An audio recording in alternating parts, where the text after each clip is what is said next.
Okay, on the bench today is a beautiful Pioneer SA 7500. 40 watts per channel, 75 to 78. Those are the years where this was introduced. I bet you it was going for a lot of money. This was a 40 watt per channel. On the bench today because he wants it fully serviced. He wants me to check the capacitors.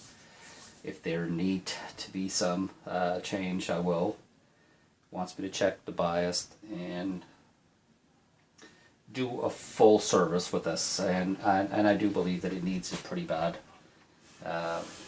I just found that it's pretty dirty. I'm gonna plug it in and power it on. There we go. Relay clicked in. And it's drawing very little, 2 volts. Pretty happy with that. That means that the outputs and the power amp is working as it should. I believe the main issue with this will be cleaning all these pods. They're really filthy. I'm going to turn this on and I'm going to show you what's working and what's not working. Okay. There it is. But I am going to mute it though, but we will be able to see it on the scope, okay? So I'll get you guys a bit closer. I'm just going to test this and know where we stand on this. I know that the output transistors are all working fine. There's the right channel. There's some curve. That could be dirty pods. It could also be a capacitor. So, but the left channel seems to be working okay. I've got it at 5 volts per division. I'll swing that up to 10 volts per division. And yeah. Then again, I have it on the dim bulb, so I'll shut it off and I'll put this on a regular outlet. There we go. Well, the right channel all of a sudden started to work again. Look at that. It wasn't working earlier. Well, you guys seen that, eh? I'm glad we got it on camera. So, let's say we do the right channel. We're clipping, so we're bringing it down to 21.60. They're both equal. I'm pretty happy with that. Happy to hear that it's back. So what this tells me, it just tells me that this is quite dirty. Oh, there it's gone again. You see that?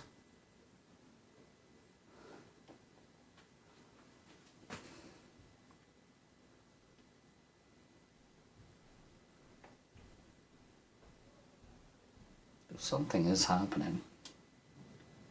Oh. On mono, they're equal. On stereo mode, it's not. Stereo mode, the right channel is giving me an issue.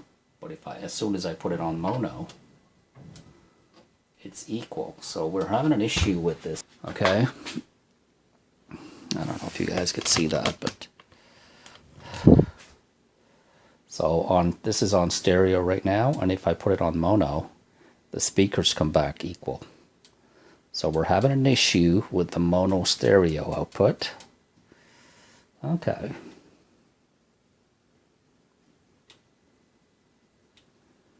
There's the A channel, B channel, A and B channel. That button is really dirty. I have a hard time turning it. You know, it's not like these ones. These ones, like this is pretty easy, but this is not. Okay. So we have an idea now where we're heading with this. So we're gonna power this off, making sure we're unplugged from the wall, and we are gonna need the schematic for this. I've already downloaded it, and we're gonna get to work on this. Okay, so I've powered it off. I've downloaded the schematic already, and we're going to get right to work. We're going to do it right now.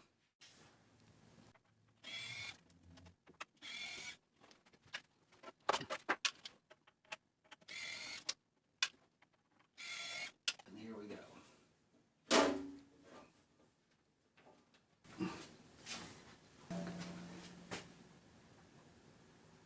Yeah, this smells like tobacco. Yeah.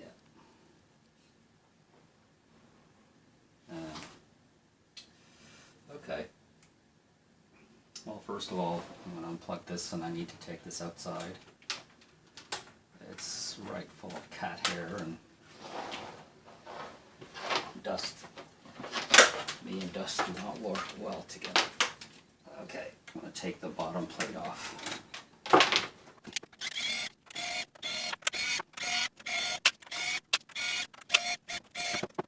This looks like it's been untouched.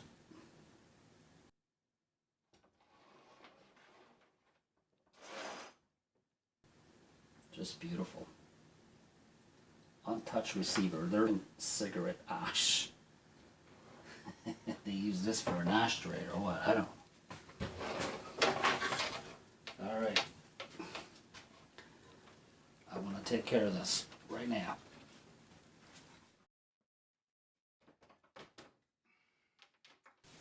It's nice and clean. Alright. We're going to get straight to work with this. What I think I'm going to do is I'm going to take all of these knobs off.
So what I think I'm going to have to do is I'm going to have to take this circuit board out of there. I can't get to the bottom ones. Okay, so again, this is where the labor comes in, and it's a pain in the butt, but you really need to do it.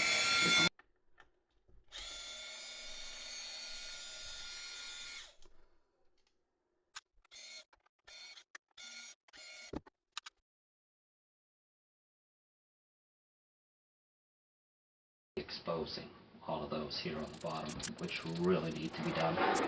This one here, remember I told you this one is really hard to do.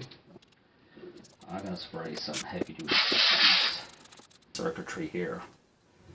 So this is a place where I'm going to be checking, you know, for cold solder or anything that I can find that could be the issue. We'll concentrate here. But that's a bit later. This one is a bit better.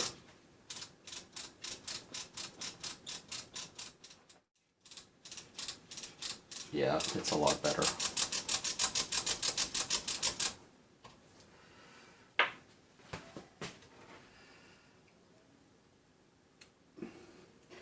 Now it's time to take the equalizer board out. It's so much easier.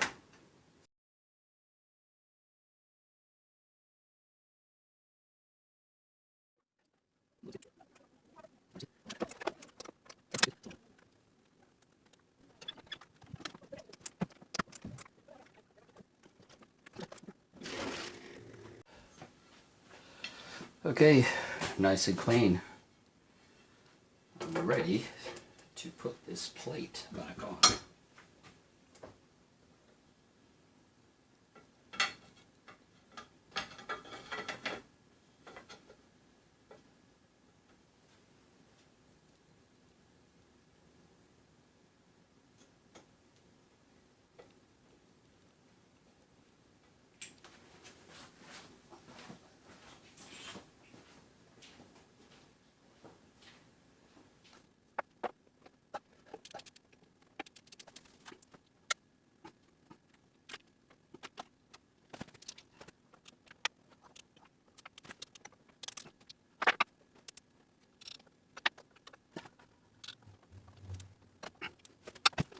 Okay, so we're ready to test this.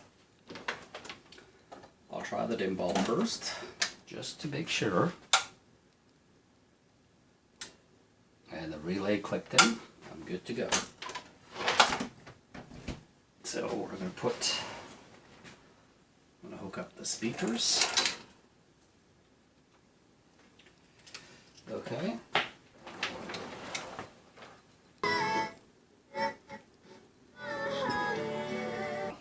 And you can tell that I still have a little bit of issue on the volume section of this potentiometer, but nothing like it was before, okay? And nothing is cutting out when I'm switching mono to stereo mode. So that section, all of this has been all cleaned. I put a lot of contact cleaner on that. Okay, so now we're going to continue on to the next stage.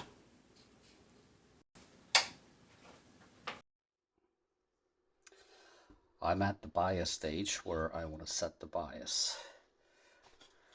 So it says to adjust the idle current, voltage regulator 1 and 2. This is 1 and this is 2. For the right channel and the left channel. Okay, so voltage regulator 1 is here for the left channel. Voltage regulator 2 is for the right channel. And we're looking for 30 millivolts. Okay, so I have to connect my multimeter on pin 1 and 2 for the left, and pin 18 and 19 for the right. Right now I have it on the left, and I'm looking for 30 millivolts. Right now it's giving me 21.8. We'll adjust that to 30. Doesn't have to move a lot, just a tiny little bit.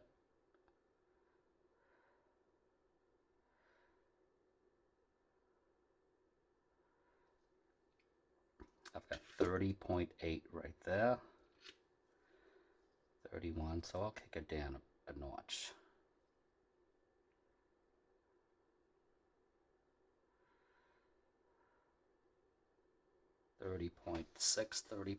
Yeah, I'm pretty happy with that. Let's go check the right channel.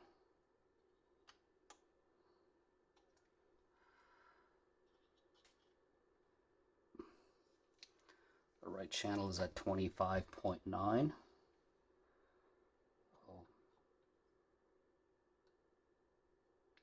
30.6.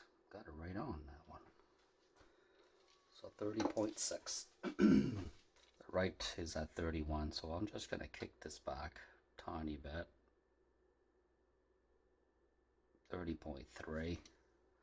So 30 millivolts is acceptable according to Pioneer for the SX 7500. And left channel is 30.6, so I'm really happy with that. My next step, check if I have DC voltage on my speaker output. And we're going to do that right now. You know, it's between 1 and 2. That's pretty damn good. I'm not even going to adjust that. Let's try the right channel. Oop.